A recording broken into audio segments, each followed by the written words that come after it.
Hello दोस्तों, welcome to my YouTube channel. जैसे कि आप लोगों को वीडियो के थंबनेल से पता लग गया होगा, क्या आज हमारा जो टॉपिक है, क्या इस टॉपिक या इस वीडियो में हम ये जानने वाले हैं क्या क्लास 12th के 40 महत्वपूर्ण ऑब्जेक्टिव पर बात करेंगे।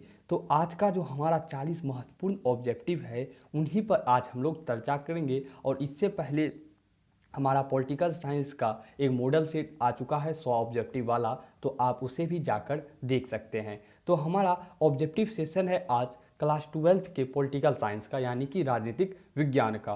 तो ऑब्जेक्टिव में क्या करना होता है, क्या सही विकल्प का चयन करते हुए प्रत्येक प्रश्न का उत्तर देना है, जिसमें कि आप लोगों को चार ऑप्शन दिया जाता है एक प्रश्न का, और उसमें सही आंसर को टिक आउट करना होता है। ये सभी बात को आप जानते ही हैं। तो चलिए स्टार्ट करते हैं। आज का हमारा फर्स्ट सवाल है क्लास 12th के पॉलिटिकल साइंस का, क्या भारत में निर्वाचन आयोग का गठन कब हुआ। तो आप पेन पेपर लेके बैठिएगा, क्योंकि जो सवाल आपको लगे क्या मेरे कॉपी में नोट डाउन नहीं है या हमें याद नहीं है, तो आप उसे नोट डाउन कर लेंगे, क्योंकि इसमें बहुत सारा इंपॉर्टेंट है। 40 ऑब्जेक्टिव आपके लिए बहुत ही इंपॉर्टेंट है, ठीक है।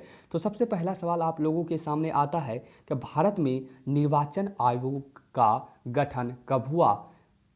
1949, 1950, 1951 या 1952।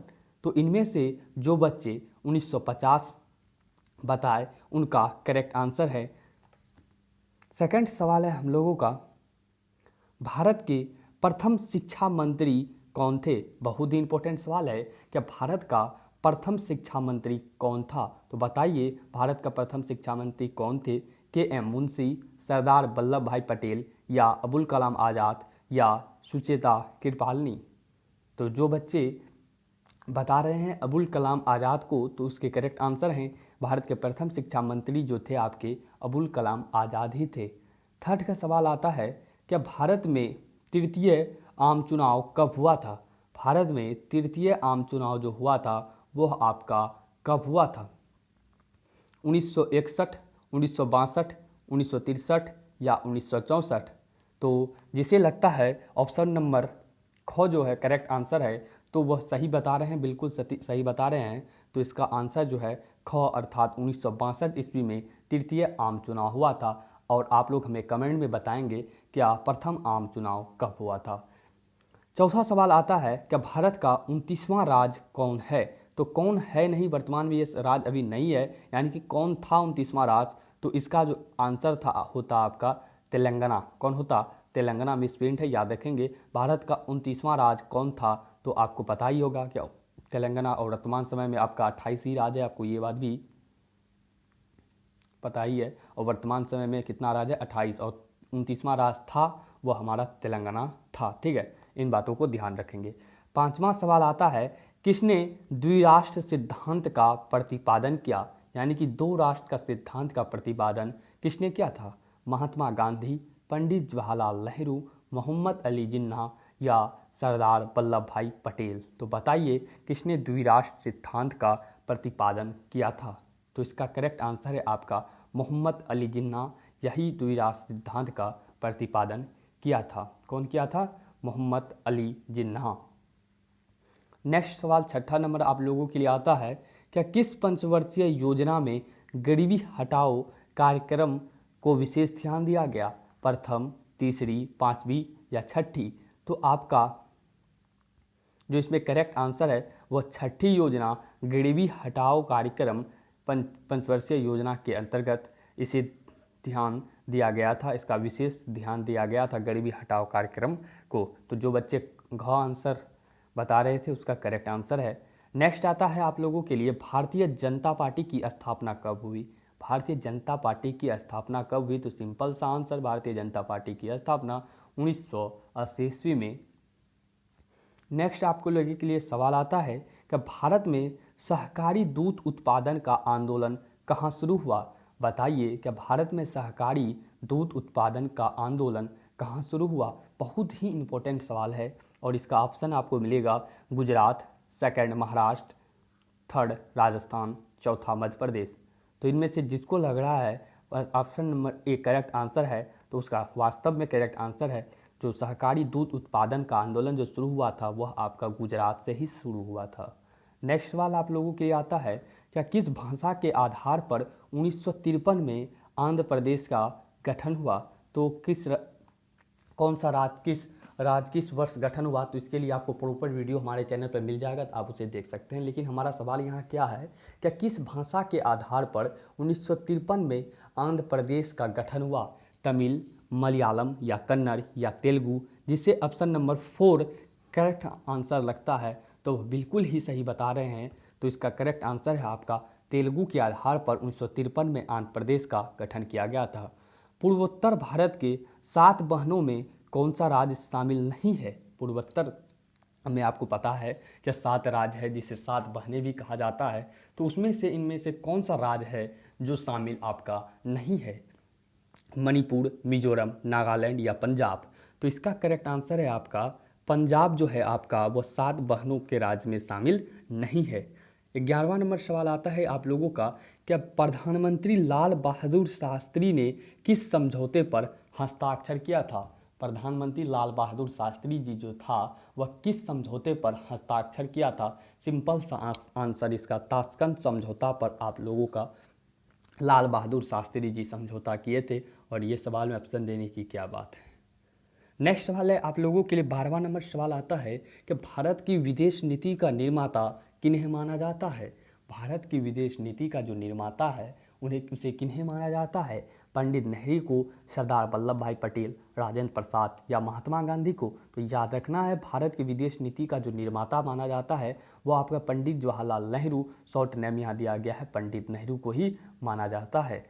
13वां नंबर सवाल आप लोगों के लिए आता है कि भारत में दूसरा सफल परमाणु परीक्षण कब हुआ? भारत में दूसरा सफल परमाणु परीक्षण कब किया गया था? तो बताइए इसका आंसर 1971, 1974, 1980 या 1998? तो याद रखना है, भारत में दूसरा परमाणु परीक्षण जो किया गया था वह आपका 1998 ईस्वी में किया गया था। कब किया गया था? 1998 में। नेक्स्ट सवाल आता है कि बांग्लादेश का उदय कब हुआ? याद रखना है कि बांग्लादेश का उदय कब हुआ था? 16 दिसंबर 1971 को या 30 अक्टूबर 1971 को, 10 अगस्त 1962 को, 5 मार्च 1972 को? तो बताइए बांग्लादेश का उदय कब हुआ था? तो याद रखना है, बांग्लादेश का जो आपका उदय हुआ था वह आपका हुआ था 16 दिसंबर 1971 को। कब? 16 दिसंबर 1971 को। नेक्स्ट सवाल आप लोगों का आता है, क्या किस देश ने 1962 में भारत पर आक्रमण कर पंचशील संधि का उल्लंघन किया? तो बताइए कौन सा देश था जो 1962 में भारत पर हमला कर पंचशील संधि का उल्लंघन किया था? पाकिस्तान, चीन, सोवियत संघ, अमेरिका? तो पंचशील समझौता जो हमारा 1954 ईस्वी में हुआ था, तो किससे हुआ था? तो आपको पता है कि चीन से हुआ था। तो 1962 में हमारे देश पर तो चीन ही आक्रमण करता है। अर्थात पंचशील संधि के अंतर्गत क्या था, क्या कोई देश यानी कि भारत और पाकिस्तान में कोई भी देश एक दूसरे पर आक्रमण नहीं करेगा। लेकिन 1962 ईस्वी में चीन क्या करता है, भारत पर आक्रमण कर देता है। तो यहाँ पूछा जाता है कि 1962 में भारत पर आक्रमण कर पंचशील संधि का कौन उल्लंघन करता है? तो उल्लंघन भारत और चीन के बीच पंचशील समझौता हुआ था, तो हमारा 1962 में चीन करता है। अर्थात चीन ही भारत पर आक्रमण कर पंचशील संधि का उल्लंघन करता है। तो इसका करेक्ट आंसर आपका क्या हो जाएगा? चीन हो जाएगा। नेक्स्ट सवाल आप लोगों के लिए आता है, क्या पोखरण परमाणु परीक्षण भारत के किस राज्य में हुआ? बहुत ही इंपॉर्टेंट सवाल। क्या पोखरण परमाणु परीक्षण भारत के किस राज्य में हुआ? तो बताइए 16 का करेक्ट आंसर क्या होगा? गुजरात, उड़ीसा या राजस्थान या मध्य प्रदेश? तो जो बच्चे बता रहे हैं ऑप्शन नंबर सी अर्थात ग, वह बिल्कुल सही बता रहे हैं। पोखरण परमाणु परीक्षण जो हुआ था वह भारत के राजस्थान राज्य में हुआ था। ठीक है। 17 नंबर सवाल आता है आप लोगों के लिए, क्या 1972 में भारत और पाकिस्तान के बीच इनमें से कौन सा समझौता हुआ? 1972 में जो हुआ वह भारत और पाकिस्तान के बीच इनमें से कौन सा समझौता हुआ? शिमला समझौता, लाहौर समझौता, दिल्ली समझौता या फरक्का समझौता? तो याद रखना है 1972 में जो समझौता है भारत और पाकिस्तान के बीच वो होता है आपका शिमला समझौता। नेक्स्ट सवाल आप लोगों के लिए आता है, क्या 1959 में स्वतंत्र पार्टी की किसने बनाई? 1959 में स्वतंत्र पार्टी किसने बनाया था? बताइए, स्वतंत्र पार्टी किसने बनाया था?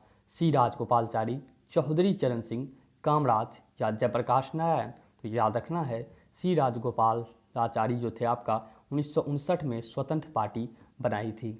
नेक्स्ट सवाल आप लोगों के लिए आता है, क्या 1977 के आम चुनाव में 1977 के आम चुनाव में विजयी पार्टी का नाम लिखें? तो बताइए इनमें से कौन सा पार्टी था जो 1977 में चुनाव जीता था? कांग्रेस, जनता पार्टी, सीपीआई, स्वतंत्र पार्टी? तो याद रखना है जनता पार्टी जो था 1970 के आम चुनाव में विजयी हुआ था। 20वां सवाल आता है, क्या तारी विरोधी आंदोलन किस राज्य से संबंधित है? महाराष्ट्र, गुजरात, झारखंड, आंध्र प्रदेश? बहुत ही इंपॉर्टेंट सवाल, क्या तारी विरोधी आंदोलन किस राज्य से संबंधित है? तो इसका करेक्ट आंसर हो जाएगा आपका आंध्र प्रदेश। 21 नंबर सवाल होता है, क्या मेधा पाटेकर का नाम किस आंदोलन से जुड़ा है? मेधा पाटेकर का नाम सुने होंगे, क्या मेधा पाटेकर का जो नाम है किस आंदोलन से जुड़ा है? नर्मदा बचाओ आंदोलन, चिपको आंदोलन, तारी विरोधी आंदोलन या टिहरी बांध आंदोलन? तो नर्मदा बचाओ जो आंदोलन है वह मेधा पाटेकर के नाम से जुड़ा है या मेधा पाटेकर के आंदोलन से जुड़ा है। तो इस प्रकार से हम लोगों ने 20 से अधिक सवाल को कंप्लीट कर चुके हैं। तो आपको बता दें कि हमारे चैनल पर सभी सब्जेक्टों से संबंधित आपको ऑब्जेक्टिव सब्जेक्टिव सभी प्रकार की वीडियो मिलेगी। और चैनल पर नए हैं तो वीडियो को लाइक कर दें और वीडियो पर कमेंट कर हमें बताएं कि वीडियो आप लोगों को कैसी लगी। और चैनल पर नए हैं तो चैनल को सब्सक्राइब कर दें, क्योंकि आपको ऑब्जेक्टिव सब्जेक्टिव सभी प्रकार की सूचनाएं मिलती रहेगी। और सबसे पहले सभी प्रकार की सूचना और नोटिफिकेशन पाने के लिए सब्सक्राइब करने के बाद बगल में एक बेल आइकन आएगा, उसे दबाकर आप उसे ऑल पर सेट कर दें। और हमसे जुड़े रहने के लिए आप डिस्क्रिप्शन में एक टेलीग्राम का लिंक दिया गया है जिसमें हर एक वीडियो को आपका PDF मिलता है। तो उससे आप हमारे टेलीग्राम ग्रुप को ज्वाइन कर लें ताकि आप हमारे चैनल का एक सदस्य बन जाएंगे और वहां से आप हमें डायरेक्ट सवाल पूछ सकते हैं। तो चलिए 22वां नंबर सवाल पर अब हम लोग चर्चा करते हैं। ठीक है, 22वां नंबर सवाल आता है आप लोगों का, फरक्का समझौता का संबंध इनमें से किससे है? फरक्का समझौता किसके किसके बीच हुआ था? 22वां नंबर सवाल यही कह रहा है। भारत पाक, भारत भूटान, भारत बांग्लादेश, भारत नेपाल? तो फरक्का समझौता जो हुआ था आपका वह भारत और बांग्लादेश के बीच हुआ था।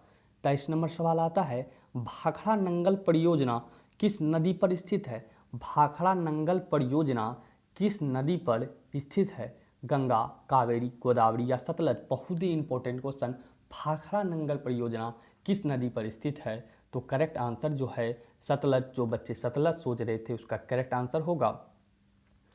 24 नंबर सवाल आता है, नेहरू के निधन के बाद उनका राजनीतिक उत्तराधिकारी कौन बना? अर्थात नेहरू की मृत्यु के बाद जो भारत का प्रधानमंत्री बनता है अर्थात राजनीतिक उत्तराधिकारी नेहरू का, तो वह कौन बनता है? इंदिरा गांधी, लाल बहादुर शास्त्री, गुलजारी लाल नंदा या मोरारजी देसाई? तो बताइए इसका करेक्ट आंसर क्या होगा? तो इसका करेक्ट आंसर जो बच्चे लाल बहादुर शास्त्री जी को बता रहे हैं उसका करेक्ट आंसर है पूरा पूरी। 25वां सवाल आता है, सीटो और सेंटो जैसे संगठन का संस्थापक कौन सा देश था? सीटो और सेंटो जैसे संगठन का संस्थापक देश कौन था? तो इसका करेक्ट आंसर क्या होगा? अमेरिका या सोवियत संघ या चीन या इनमें से कोई नहीं? तो इसका करेक्ट आंसर हो जाएगा आपका अमेरिका। सीटो और सेंटो जैसे संगठनों का संस्थापक देश था। 26 नंबर सवाल आता है आप लोगों के लिए, क्या इनमें से कौन एक गुटनिरपेक्ष आंदोलन के जनक नहीं थे?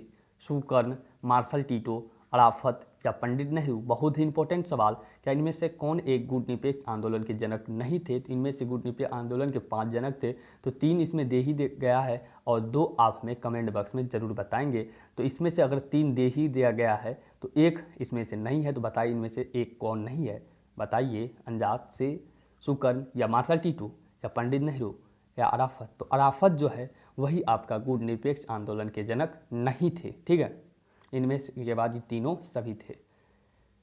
2 ध्रुवीय विश्व में पूर्वी गठबंधन का नेतृत्व किसने किया? यानी कि 2 ध्रुवीय विश्व में पूर्वी गठबंधन, तो पता है 2 ध्रुवीय विश्व में क्या हुआ था, यानी शीत युद्ध के दौरान जो हुआ था 2 राष्ट्र बच चुका था, पूर्वी और पश्चिमी। तो पूर्वी गठबंधन का नेतृत्व कौन कर रहा था? सोवियत संघ, अमेरिका, फ्रांस, तो ग्रेट ब्रिटेन। तो पूर्वी गठबंधन का जो नेतृत्व कर रहा था आपका, वह कर रहा था सोवियत संघ। कौन कर रहा था? सोवियत संघ। नेक्स्ट वाला आता है, क्या शीत युद्ध का प्रारंभ कब हुआ? शीत युद्ध का जो प्रारंभ होता है वह कब होता है? 1944, 1945, 1946 या 1947 से। तो इसका करेक्ट आंसर है, शीत युद्ध का जो प्रारंभ होता है वह आपका 1945 होता है। और आपको कहीं कहीं 1944 मिलेगा, लेकिन 1944 जो है करेक्ट आंसर नहीं है, 1945 होता है शीत युद्ध का प्रारंभ होने का समय। ठीक है। 29 नंबर सवाल आता है आप लोगों के लिए, संयुक्त राज्य अमेरिका में कुल कितने राज्य हैं? संयुक्त राज्य अमेरिका में कुल कितने राज्य हैं? 17, 48, 49, 50। तो बताइए करेक्ट आंसर क्या है? तो संयुक्त राज्य अमेरिका में जितने बच्चों को लग रहा है option number D correct answer अर्थात घ, तो वही करेक्ट आंसर है। संयुक्त राज्य अमेरिका में 50 राज्य हैं। नेक्स्ट आता है, ब्रेजनेव किस देश के राष्ट्रपति थे? ब्रेजनेव जो था वह किस देश का राष्ट्रपति था? सोवियत संघ, अमेरिका, इंग्लैंड या चीन? बताइए ब्रेजनेव किस देश के राष्ट्रपति थे? तो याद रखना है, ब्रेजनेव जो था आपका वह सोवियत संघ का राष्ट्रपति था। नेक्स्ट सवाल आता है कि अंतर्राष्ट्रीय अणु ऊर्जा अभिकरण की स्थापना कब हुई? अंतर्राष्ट्रीय अणु ऊर्जा अभिकरण की स्थापना कब होती है? 1956, 1957, 1958, 1959। बहुत इंपॉर्टेंट सवाल, क्या अंतर्राष्ट्रीय अणु ऊर्जा अभिकरण की स्थापना कब हुई? तो 1957 ईस्वी में आपका अंतर्राष्ट्रीय अणु ऊर्जा अभिकरण की स्थापना यानी नाभिकरण की स्थापना हुई थी। नेक्स्ट वाला आता है, इनमें से कौन सुरक्षा परिषद का अस्थायी सदस्य नहीं है? बताइए क्या इनमें से कौन जो है सुरक्षा परिषद का अस्थायी सदस्य नहीं है? इटली, ब्रिटेन, फ्रांस, चीन। तो याद रखना है अस्थायी सदस्य कौन नहीं है, तो आपका है इटली जो है वह सुरक्षा परिषद का अस्थायी सदस्य नहीं है। 33 नंबर सवाल हम लोगों का आता है, सार्क के सबसे बड़े देश के नाम बताइए। पाकिस्तान, श्रीलंका, भारत या बांग्लादेश? तो सार्क का सबसे बड़ा देश के नाम पूछा जाए तो वह उसमें करेक्ट आंसर हो जाएगा आपका भारत। ठीक है। नेक्स्ट आप लोगों के लिए सवाल है, क्या संयुक्त राज्य अमेरिका पर आतंकवादियों द्वारा आक्रमण कब किया गया? तो संयुक्त राज्य अमेरिका पर आतंकवादियों द्वारा जो आक्रमण किया गया था, जिसे आप 9/11 की घटना के नाम से भी जानते हैं, तो यह घटना कब हुआ था आतंकवादियों द्वारा अमेरिका में, संयुक्त राज्य अमेरिका में? 2003 में या 2004 या 2001 या 2005 में? तो बताइए इसका करेक्ट आंसर क्या है? तो इसका जो करेक्ट आंसर है 2001 में संयुक्त राज्य अमेरिका पर आतंकवादियों द्वारा आक्रमण होता है, जो कि जिसे 9/11 की घटना के नाम से भी जानते हैं। पहला और 35 नंबर सवाल आता है, क्या पहला खाड़ी युद्ध किस वर्ष हुआ? पहला जो खाड़ी युद्ध होता है वह किस वर्ष होता है? 1987 में, 1988 में, 1989 में या 1990 में? तो जिसे जिसे लगता है क्या घ करेक्ट आंसर है, वही हमारा करेक्ट आंसर होगा। 1990 में पहला खाड़ी युद्ध आपका हुआ था। ठीक है।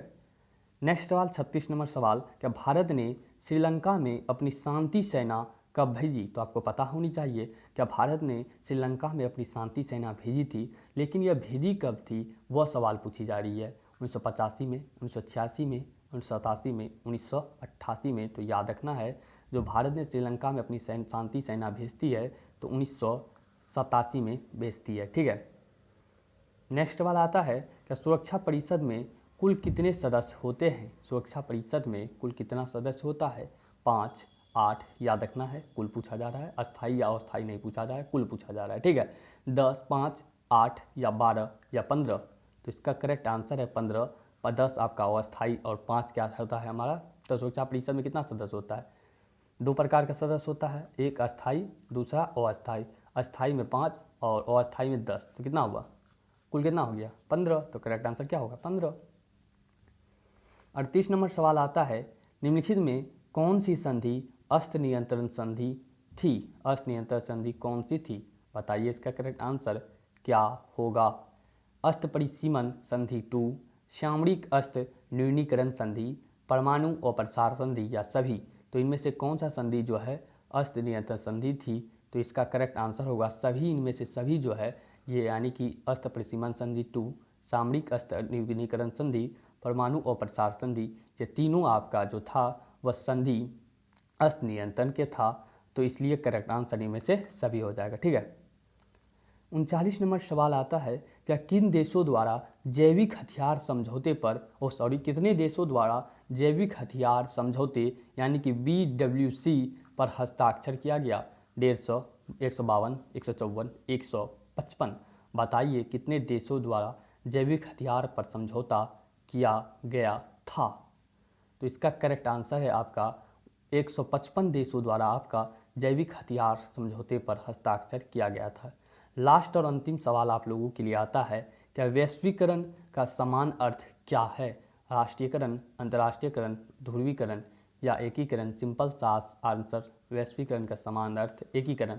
तो इस प्रकार से हम लोगों ने 40 सवाल, जो बहुत ही वीवीआई सवाल था, उसे हम लोगों ने कंप्लीट कर चुके हैं। तो मिलते हैं नेक्स्ट वीडियो में नेक्स्ट ऑब्जेक्टिव के साथ, नेक्स्ट टॉपिक के साथ। तब तक के लिए इजाज़त। अगर चैनल पर न्यू हैं तो चैनल को सब्सक्राइब कर दें ताकि आपको सभी प्रकार के नोटिफिकेशन मिलते रहे, और वीडियो को लाइक कर दें, और वीडियो पर कमेंट कर हमें ज़रूर बताइए वीडियो कैसे लगे, क्योंकि आपकी एक कमेंट से हमें बहुत मोटिवेट होती है, ताकि अगले वीडियो को हम बहुत उत्साह से आपके सामने लाएं। तो मिलते हैं नेक्स्ट वीडियो में नेक्स्ट लेक्चर के साथ। तब तक के लिए इजाज़त। Thank you all of you. Thanks for watching.